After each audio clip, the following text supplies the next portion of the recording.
அனைவருக்கும் வணக்கம்.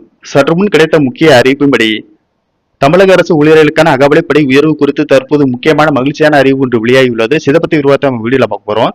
வீடியோவை கடைசி வரைக்கும் ஸ்கிப் பண்ணாம பாருங்க. வீடியோக்குள்ள போறதுக்கு முன்னாடி இந்த வீடியோக்கு லைக் பட்டன் பிடிச்சுக்கோங்க.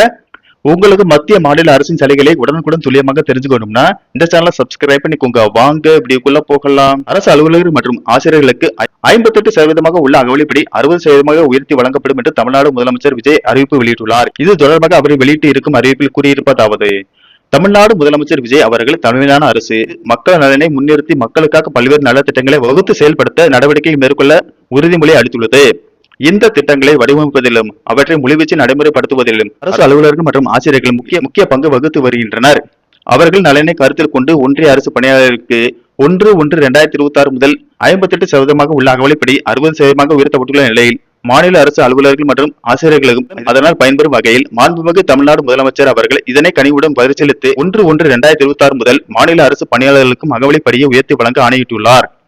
இதனால் 58% உள்ள அகவிலைப்படி 2% உயர்ந்து 1/1/2026 முதல் 60% உயர்த்தி வழங்கப்படும். இந்த அகவிலைப்படி உயர்வால் சுமார் 16 லட்சம் அரசு அலுவலர்களும் ஆசிரியர்கள் ஓய்வூதியதாரர்கள் மற்றும் குடும்ப ஓய்வூதியதாரர்கள் பயன்பெறுவார்கள். இதனால் ஆண்டொன்றுக்கு அரசுக்கு 1230 கோடி ரூபாய் கூடுதல் செலவினம் ஏற்படும். அரசு அலுவலர்கள் ஆசிரியர்கள் ஓய்வூதியதாரர்கள் மற்றும் குடும்ப ஓய்வூதியதாரர்கள் நலன் கருதி இதற்கான கூடுதல் நிதியை அரசு ஒதுக்கீடு செய்யும். இவ்வாறு அதில் தெரிவிக்கப்பட்டுள்ளது. ஓகே ஃப்ரெண்ட்ஸ், இந்த தகவல் உங்களுக்கு பிடிச்சிருந்தா லைக் பண்ணுங்க, ஷேர் பண்ணுங்க. மற்றும் ஒரு புதிய வீடியோவில் சந்திப்போம். நன்றி, வணக்கம்.